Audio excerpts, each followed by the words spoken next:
ഒന്നിനു പുറകെ ഒന്നൊന്നായി വരുന്ന തിരമാലകൾ പോലെ നിങ്ങളുടെ കഴിഞ്ഞകാല അനുഭവങ്ങൾ നിരാശയുടെ കടലിൽ നിങ്ങളെ മുങ്ങിത്താഴ്ത്തുന്നുണ്ടോ? ആർക്കും രക്ഷിക്കുവാൻ കഴിയാതെ വണ്ണം ശത്രു സൈന്യം എന്ന പോലെ കഴിഞ്ഞകാല തോൽവികൾ നിങ്ങളെ പിന്തുടരുന്നുണ്ടോ?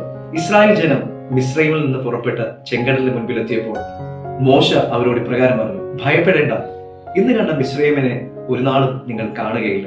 ജീവിതത്തെ ചങ്ങലകളാൽ ബന്ധിച്ച് ഒരിക്കൽ മുൻപോട്ട് പോകുവാൻ കഴിയാതെ നിൽക്കുന്ന ഒരു അവസ്ഥയിൽ നിന്നുള്ള ഒരു മോചനം പ്രതീക്ഷ നിർഭരമായിരിക്കുന്ന ഈ വചനത്തിൽ ലഭ്യമാണ്. ഭാരം വിട്ടുകളയുക. ശോഭനമായ നിങ്ങളുടെ ഭാവിയെക്കുറിച്ചുള്ള ദൈവിക പദ്ധതിയിൽ നിങ്ങൾ ശ്രദ്ധ വയ്ക്കുക.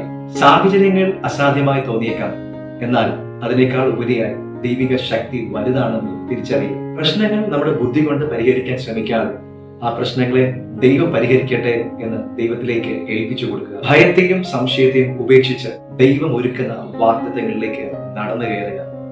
God bless you.